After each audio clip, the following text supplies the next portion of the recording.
Europe 1 Soir. Il est 18h52, tout de suite, la gueule de l'emploi avec vous Emmanuel Faux. Et avec David Abiker. Bonsoir mon cher David. Salut à vous Emmanuel, bonsoir Céline. Et vous vous posez une question un brin machiste peut-être. Ah, Le sexe est-il l'arme des femmes au bureau? alors j'ai deux raisons de me poser cette question, un brin machiste comme vous dites. La première, c'est la une de l'Express cette semaine.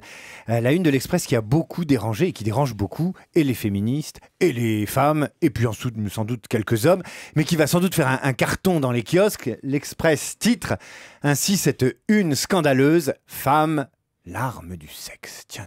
La deuxième raison, c'est un camembert publié dans une étude réalisée par le réseau social professionnel LinkedIn. Des femmes du monde entier ont été interrogées. On leur a posé 7 questions parmi plein d'autres, mais on leur a posé quand même cette question. Pensez-vous que votre apparence physique joue un rôle dans votre carrière? Tiens.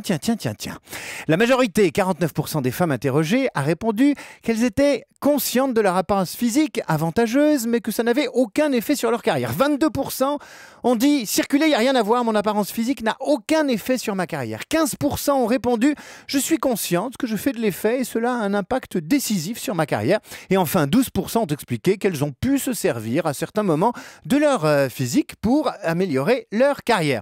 Maintenant, je vous demande à tous les deux, Céline et Emmanuel, vous fermez les yeux. Vous fermez les yeux tout de suite.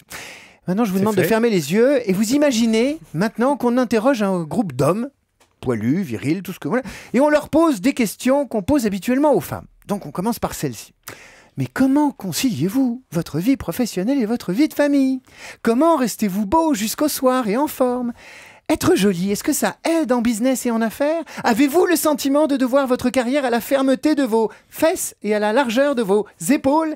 Alors je force évidemment le trait, vous pouvez ouvrir les yeux. Je force le trait, mais bizarrement, on mesure bien l'absurdité de ces questions quand elles sont posées aux femmes, mais alors pas du tout quand on les pose aux femmes. D'où l'intérêt d'en finir avec ces enquêtes qui rappellent sans arrêt aux femmes qu'elles n'ont pas de pénis, ce qu'elles savent déjà, et qu'elles sont des actives de seconde catégorie, ce qu'elles soupçonnent déjà.